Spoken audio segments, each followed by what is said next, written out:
If you are running a playlist of I'm not enough, life is going to show up with lots of evidence to show you that you're not enough until you shift that. And then life will show up differently for you.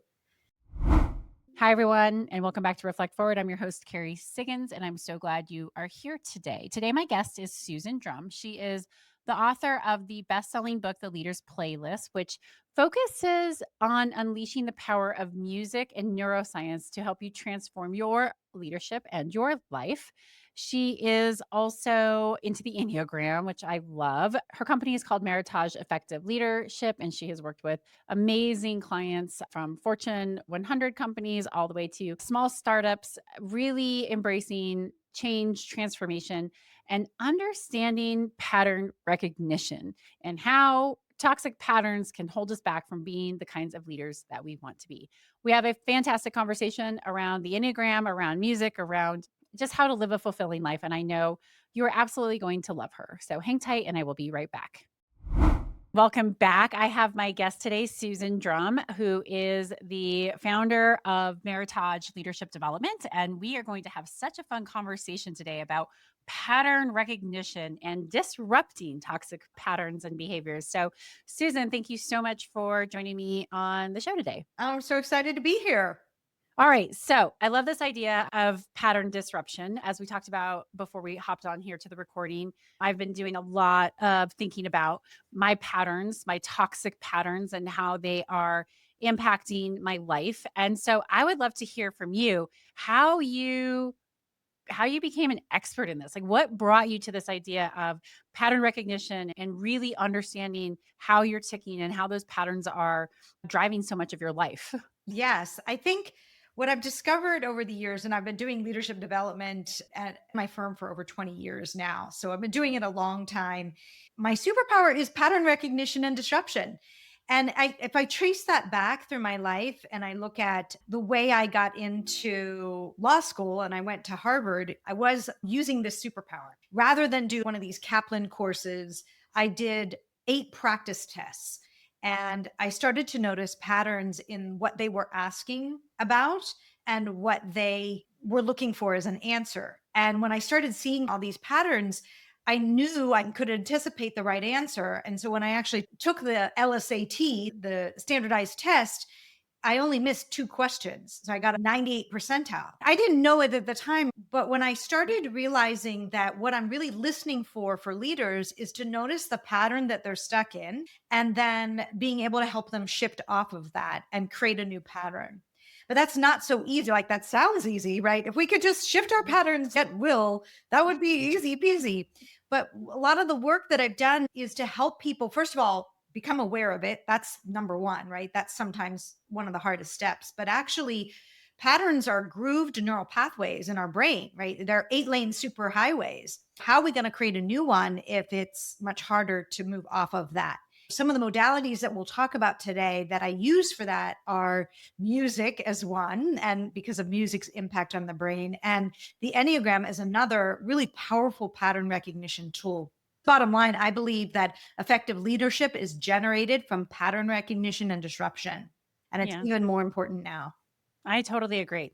Okay, so for those leaders who don't recognize their patterns, because let's face it, at most of the time, those patterns are a blind spot to us because we just do them subconsciously or unconsciously. And it's so part of our lives that we don't necessarily recognize, oh, this is a pattern and this is holding me back.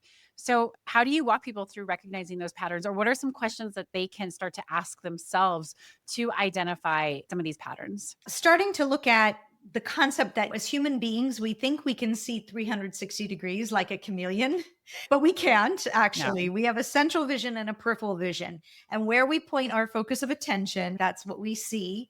But then there's something behind our head we can't see, and that's our blind spot. We develop these patterns of where we tend to look, and that gets really good and really grooved in. And so, what I do is help leaders notice like, first of all, you can't see everything. You are seeing a certain slice, and this is your pattern for how you see that slice. And we look at when those patterns show up, what's the triggering event for that to occur. and then what that 8-lane highway grooved in was over time. And ultimately, a lot of these things we created to serve us, right? They supported us in some way, but they may not be supporting us now. And so I think that's the real distinction is it served you in one capacity, but now, if you keep painting with red and that situation is calling for something different, but you can't shift off of that, that's where you get stuck. How willing are people to look at their patterns? Do they have to get to a point of like, oh my God, this is not working? And that's where they bring you in to say, help me. And how can leaders be more proactive so that maybe it doesn't come up and bite them in the butt as a blind spot? Yes, if you have a massive event happen to you, you get laid off, you go through a divorce, you those are when we're most open to going, gosh, the way I'm doing this is not Yeah. working for me in all situations. People that I think have a growth mindset are willing to look even before that event. We all have patterns. Some are working for you and some are not. And most likely you don't know which ones are not, and why not get ahead of it before you have a triggering event that way, before you have a big wake up call. Yeah. So I'm going through a divorce and I'm working on this. I'm a 3 in the Enneagram. I'm an achiever. So, recognition, making sure that people like me, doing things for recognition, right? That's all part of my patterns. And I have worked on really living in a high level of health as a 3. I mean, I am pretty consistently in a 2 at this point in my life. I was not for a very long period Yeah. of my life, but maybe you can explain the levels of health when we get into this, but that's not important for this particular story. But anyway, I really do live, I think, as the best version of myself, at least trying to strive to be that as much as possible. But I'm getting a divorce and I did not have a good communication relationship with my soon to be ex husband. And I really had to say, okay, I don't want to be like this going forward. What do I have to do differently? If I don't want this kind of relationship in the future, then I have to really look at myself. And it's not all him, right? It's me and my threeness. And I'm a 372. And my pattern is that I want to make people in my life feel comfortable, in particular men. And so I don't say what needs to be said, or Mhm. I sugarcoat it, or I just make myself be okay with something because, like, it's not that big of a deal. And I could see it not just in my personal relationships, but I can see it in my relationships at work. I'm a very direct leader. Have a big personality and I'm ambitious and I'm focused. But I always have this, "Ugh, if I say it this way, is it going to damage this relationship?" And so let me try to manage the outcomes. Let me try to manage everybody's emotions in this situation where I can say what needs to be said, but everybody still feels good and everybody still likes me. I just have seen it so crystal clear. Like now that I have it, I can see when I want to start making things okay. It's like, no, no, no, no, no. You're not here to make things okay. You're not here to be responsible for that person's emotional response. Like you are here to be a leader, to say what you want, to say what you're available for, not to then say, and let me make you feel better about all of that. I can relate. I'm divorced as well. And when I look at the patterns of the relationships in my life, part of what I kept falling in love with was the potential of someone. I'm a type 7, Yes. so I always see the future and see what could be and possibility and being so optimistic. And the work I've had to do is get related to reality. What's here and now? Don't fall in love with potential, fall in love with reality. In fact, as you probably know, there's a vice and a virtue to each Yeah. type, right? And so the virtue of type 7 is sobriety. And what they mean by that is wake up to reality, not living in the fantasy of what you think this could be or that you see the potential, right? So totally relate to that. Yes, I love it. Okay, so let's give people the context around the Enneagram for those people who aren't familiar with it. Can you describe what the Enneagram is, how it works, and why it is so powerful at helping you recognize your patterns? Yes. So it's an archetypal model. The way I use it is you have 9 leadership styles, and it's the way that you are motivated, hardwired to point the focus of attention that I mentioned before. It's not looking at behavior as much as it's looking at motivation. And motivation is, if you can think of an iceberg, above the waterline is behaviors. And a lot of other assessments are just measuring behavior. Whereas the Enneagram is going much deeper. It's saying why you do what you do, not what you do, but why you do it. And when you get to that level of really understanding the why, as a leader, it's so much more powerful, first of all, to motivate your team members because you understand, but to stop. reading people's behavior through your own type filter, because that's when problems in communication come up. And that's when you're like, God, why are they doing this? Well, if you understood the motivator and what they're actually trying to do, you'd have much more, let's say, empathy and compassion, but you can also, as a leader, work with that than trying to manage behaviors. And that's where I often see leaders get stuck because they're trying to manage behavior. And it's sort of like the slow boat version versus the speedboat version. Speedboat is to work with the motivator. So the Enneagram will clearly articulate that. But the other thing that it has for it is it's not a kind of system that puts you in a bucket. It's more about articulating where you can grow and what the system looks like, how you relate to other people, because it maps, like I like to say, it's a treasure map for your personal growth and development. Where you need to grow relates to other types in your life. So there's something called wing styles. Those are numbers on either side of you. You have something to learn from them, they have something to learn from you. And then steeper paths of development are in the model, it shows these arrow lines. And those are people looking in the exact opposite direction from you. So if I'm hardwired to look this way and I say it's red and you're looking the opposite direction and you're saying, no, it's green. You start to understand in this model, in the dynamics of it, why that's occurring and how that's actually for your growth and development. That they have something to teach you, you have something to teach them. And what we say in Enneagram theory is it's about how you grow within your type. So there's like lower levels of self development and there's higher levels of self development. And the higher developed you are, the more you've integrated these different perspectives into how you're operating and not getting stuck so much in the one pattern of that type. Yeah, great explanation. Now, how does, and maybe we get away from it being so much about the Enneagram, but how does really knowing oneself and the why we do things, because I think that's really key. That's how I got into the Enneagram, is because I was making poor choices in my life and I did not know why. Why am I doing this? And it was an aha moment. So much awareness when I was like, yes, even though it was hard to look at, when I had to look at, so the 3 is an achiever, 7 is the enthusiast. So as an achiever, having to look at those low levels of health and see the words like self-centered or narcissistic, manipulative, all of those different things that I didn't really want to look at. I was like, no, my ego's not ready to Yeah. go there yet. But in reality, I had to understand, okay, this is why I'm just repeating the same pattern over and over again. And really understanding the why I make the decisions that I make was so profound. So maybe talk a little bit about digging into that why and why it's so important. Yeah, I often say these tools are there to reveal your blind spot, right? Yeah. That part behind your head. And if you could see it, it wouldn't be a blind spot. And inevitably, when people are working with this, sometimes they're like, yeah, I agree with all the strengths. I don't really see these challenges. And I'm thinking, well, if you could see them, it wouldn't be a blind spot, then would it? And the patterns I can see by type. Like I know type twos are going to have an issue with the fact that typically it talks about how they will manipulate in order to get appreciation.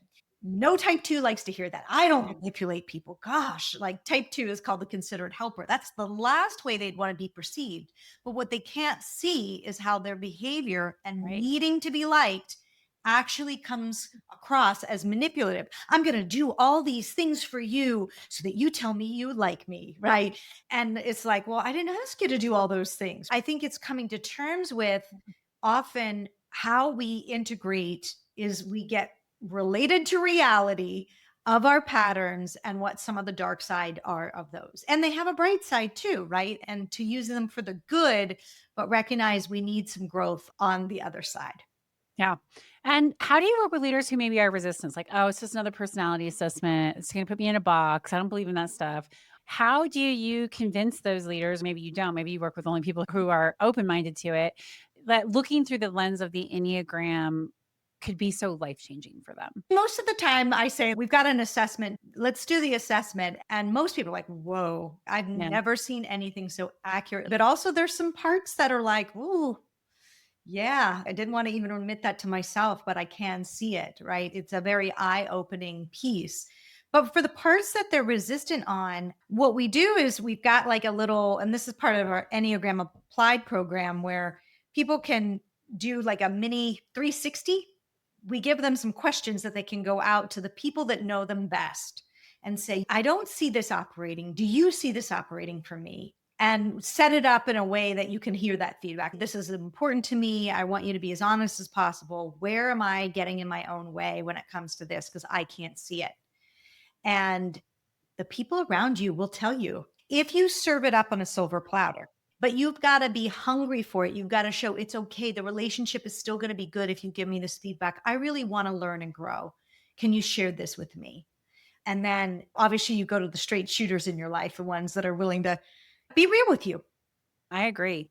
Okay, so now let's weave music into this because that, Yeah. like you said, you look at helping leaders understand pattern recognition via music. Yeah. So, how does music play into all of this? I started using it like all these tools when I noticed my own patterns getting in the way and wanting to get out of those. And so for me, just going back to relationship history, I was in a relationship where there was some betrayal involved and I was stuck in a pattern of resentment about that. Mhm. And I could not, every time I thought of this, I just got so angry. And what I realized is I was stuck in this pattern, and this pattern goes beyond this relationship of I'm treated unfairly. There was this place Yeah. where this would show up in my life. I knew as a coach this pattern was not serving me, but I couldn't break it, right? Because again, it's an 8-lane highway.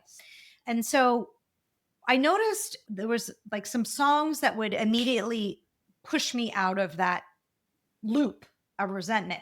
At the time, it was Bruno Mars' 24 Karat Magic. I would hear that song and it would just bring a smile to my face. And like, who could be stuck in this? When anytime I hear, nope, I'm going to think of Bruno Mars, or literally, if I can, put the song on, move my body. And I decided to create a playlist called I Am Empowered. And it was all songs like that. I'm like, there's something here. This is working for me. And I created this playlist and I would go out hiking and I would practice being in this kind of a state. And the more I did that, the easier it was to like shift out of this pattern. And I'm like, there's something here. So that's when I started doing research on music's impact on the brain. And what I found was music allows neural networks to form more quickly. Everything's faster and more efficient when you embed it with music.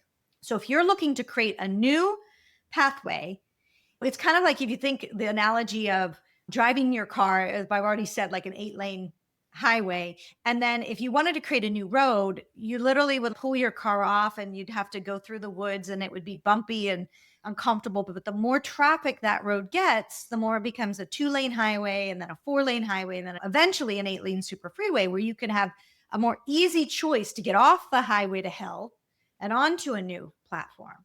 What music does is allows that to happen more quickly than it does without. So, the way I'm using it with leaders, and I'm saying this both literally and figuratively, they create a playlist that helps them understand when they're in an old pattern and a playlist to practice whatever new pathway they want to create, the new pattern, and work with that until it's built up like an 8-lane super freeway so they have more choice in the matter. Is there some sort of like exercise that they do when they're listening to the playlist? Like how, because I love music and I listen to have all kinds of playlists Yeah. and I absolutely listen to music that like raises my vibration and makes me happy and makes me want to dance around. And so it brings me a lot of joy. But I could see how it could be much more powerful if you have something that's more intentional. How do you build intention into listening to the playlist?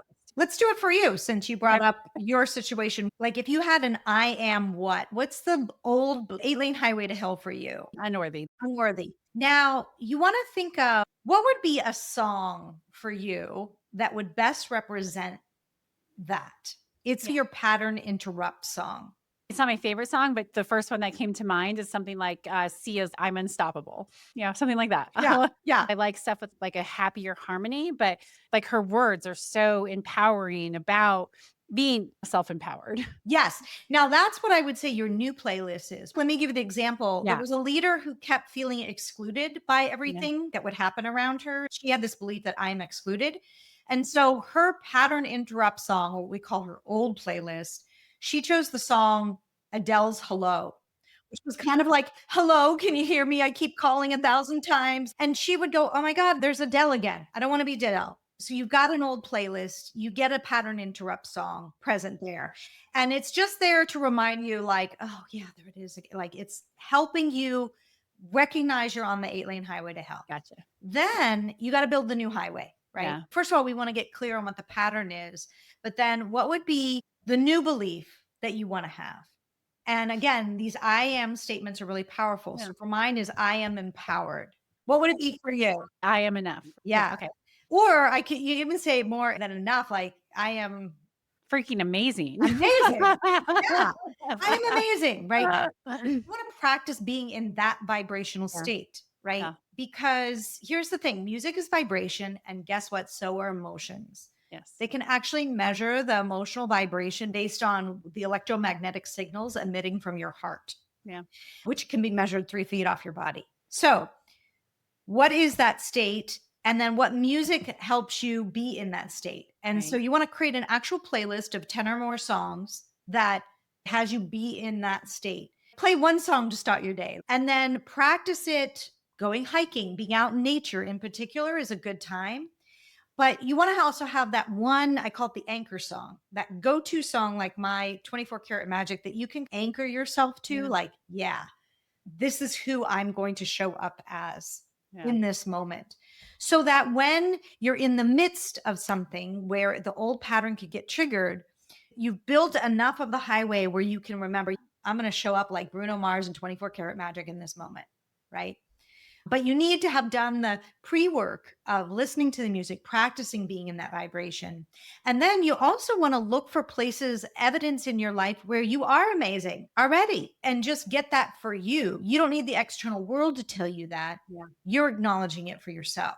Yeah. What's happening there is you're giving your power away. I need you to acknowledge it. What your soul is really hungry for is for you to acknowledge it for you. Yep, agreed. I love this too because this is something I had a friend of mine tell me this a couple of years ago. I was complaining about something that my ex-husband did. A trigger for me is anytime that I perceive somebody thinks that I'm stupid or is trying to make me feel stupid. So again, it's taps into that Yeah. unworthy, I'm not enough pattern that I have, negative self-talk that I have. But it really triggers this that my dad always used to tell me, like, oh, you're so stupid. You're not smart enough to do that. So I get super defensive about it. Yeah.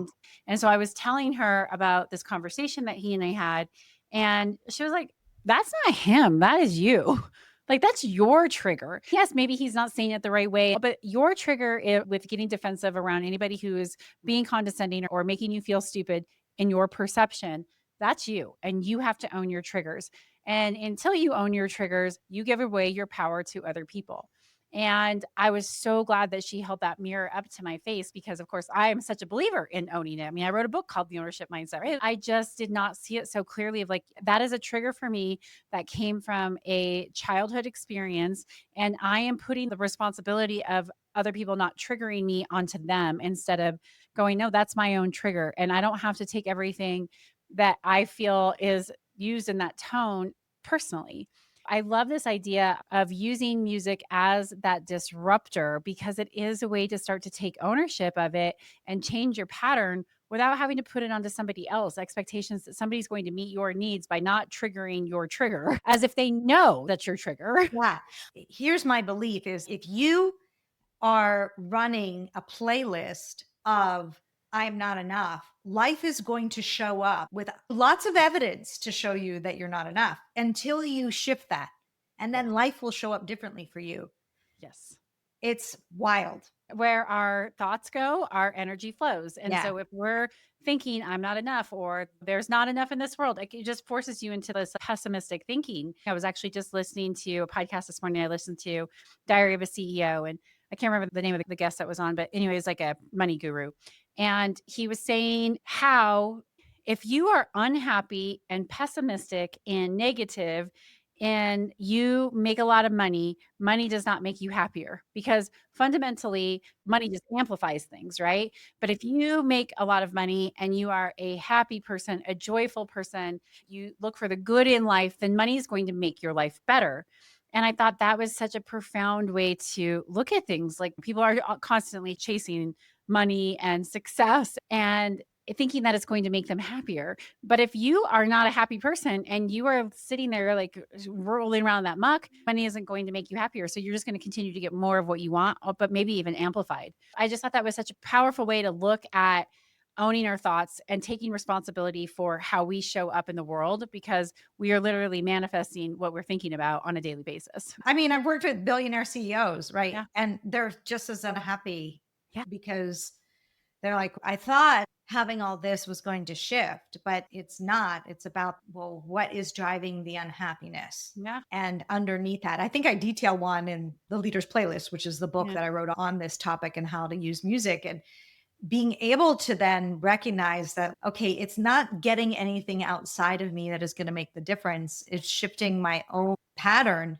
around what I'm looking for in the world, what I Yeah. pay attention to, where my focus of attention goes. So these billionaire CEOs that you're working with and you're trying to help them figure out how to be happy with billions of dollars. Do you know how happy I would be with $1 billion? Oh my God. I would be spewing joy all over the world. Exactly. But you'd be surprised. There's different issues that crop up where trust around other people, like, are Yeah. people just with me because of my Yeah, money, they're because using they you. want Oh, yeah. something from me, like all sorts of things. It can actually feel very lonely for Yeah. some. Yeah. I can Yeah. imagine. So, how many of them embrace this idea of using playlists to change their lives? Obviously, you can't give any names or anything like that, but maybe you could share like an example of a leader who this had a really profound effect on and changed their narrative, their pattern, and really changed their self narrative. One very, very successful leader was just obsessed with work, could not stop working, had plenty of money at this point.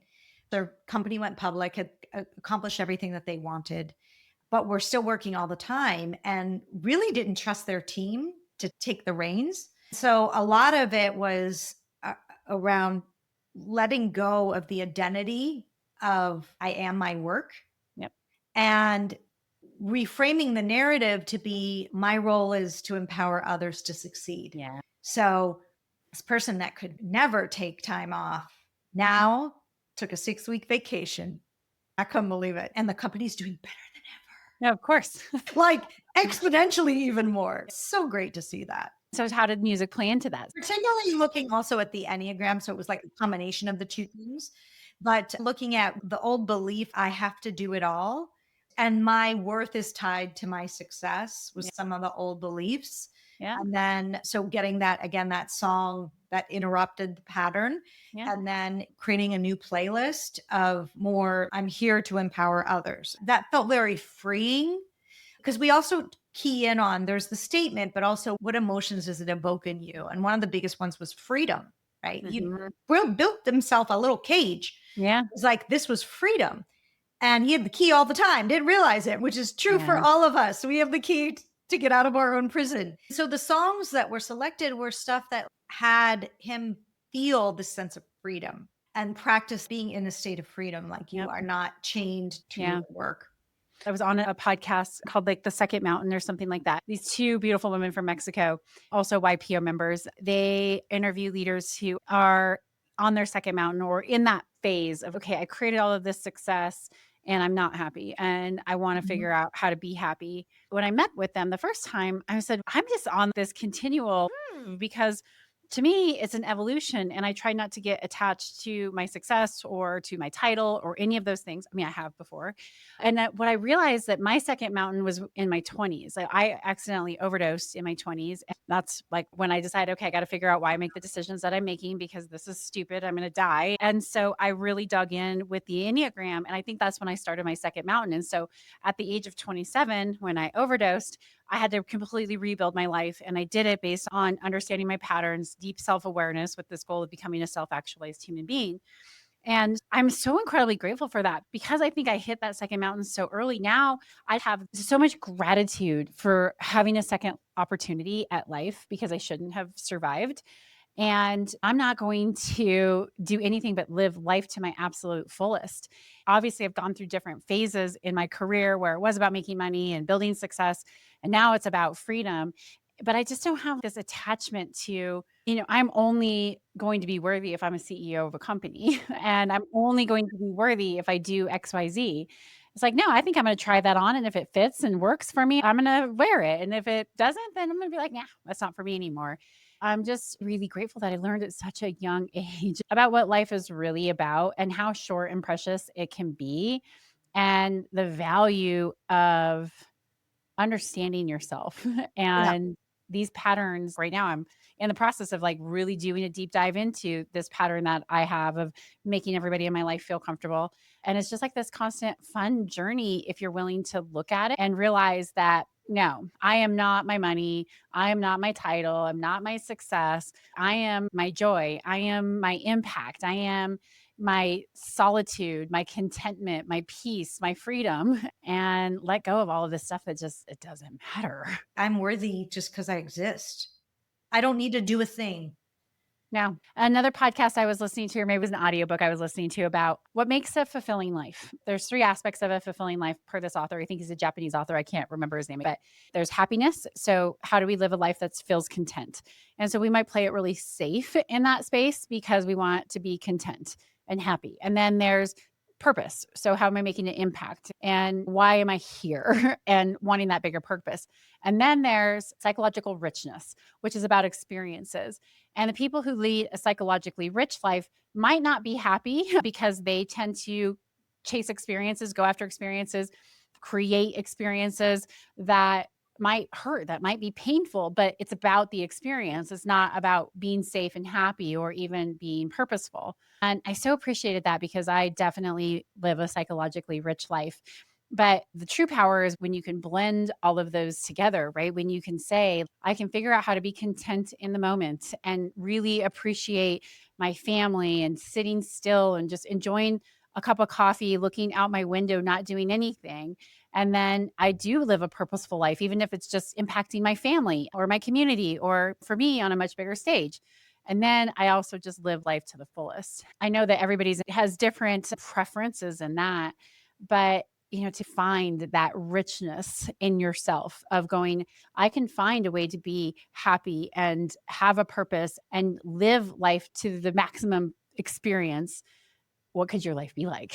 Yeah, amazing, Yes. because you are amazing. But the other piece of this is what we want typically is more joy in our life. Yeah. We don't fill our joy bucket versus happiness seems like elusive and Yeah. as though we're always going to feel happy all the time. Life is going to continue to throw curveballs at you.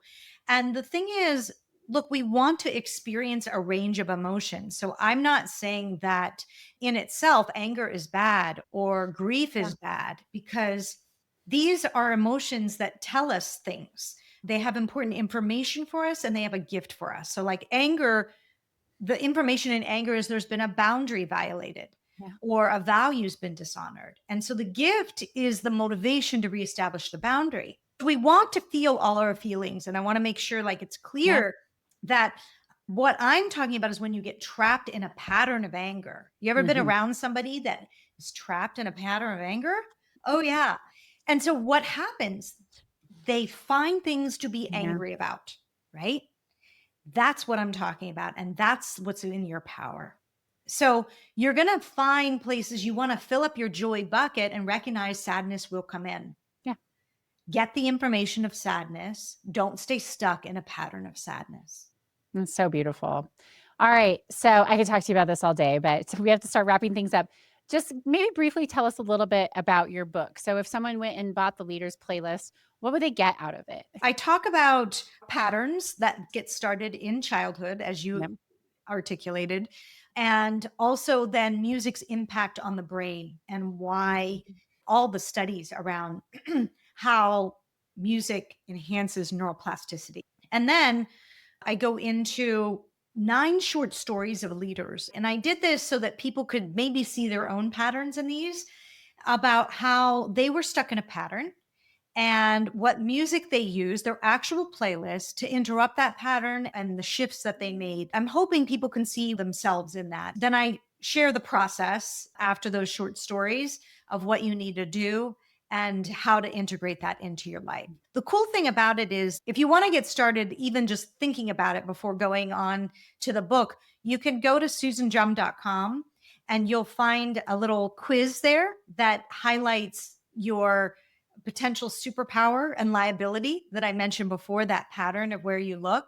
It's a short quiz, but it's going to link you to the chapter that might best represent and be close to that type of playlist you could be running. So it'll like highlight for you by taking the assessment, like which leader, oh, yeah, I could see myself in this type of leader. I love that. I will include all of that in the show notes as well. And if anybody wanted to connect with you, is through your website the best, or are there other ways to connect with you? Yeah, once you hop on there, you'll be connected. So Yeah. take the quiz, see what it comes out for you. And then it'll reference the chapter of the book and some other materials that we have around the Enneagram and how to really apply understanding of your leadership style type. All right. Final question. It's my signature question I ask everybody before they leave the show. The name of this podcast is Reflect Forward. What does Reflect Forward mean to you? Oh gosh, it's like taking time to really create a vision of what you want your life to be. When athletes think about their race, they visualize crossing the finish line. And there's so many studies that show that is one of the most powerful things. So reflecting forward is determining what is that finish line? What is that vision for you? And what's the next mountain you want to climb? Susan, this has been such a fun interview. Thank you so much for coming on the show today. Thank you. Pleasure to be here. All right. Hang tight, everyone. I'll be right back.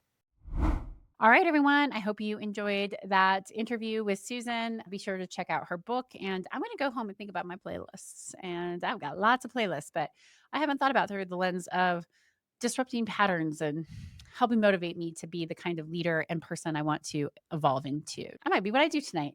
Anyway, I hope you enjoyed this podcast. If you did, please share it with somebody who you think could benefit from learning from Susan. And if you liked this episode, please feel free to share it with somebody who you think could learn from Susan's insights. And if you like this podcast, please write a review, share it with a friend, go onto YouTube or your favorite podcast platform and subscribe to it.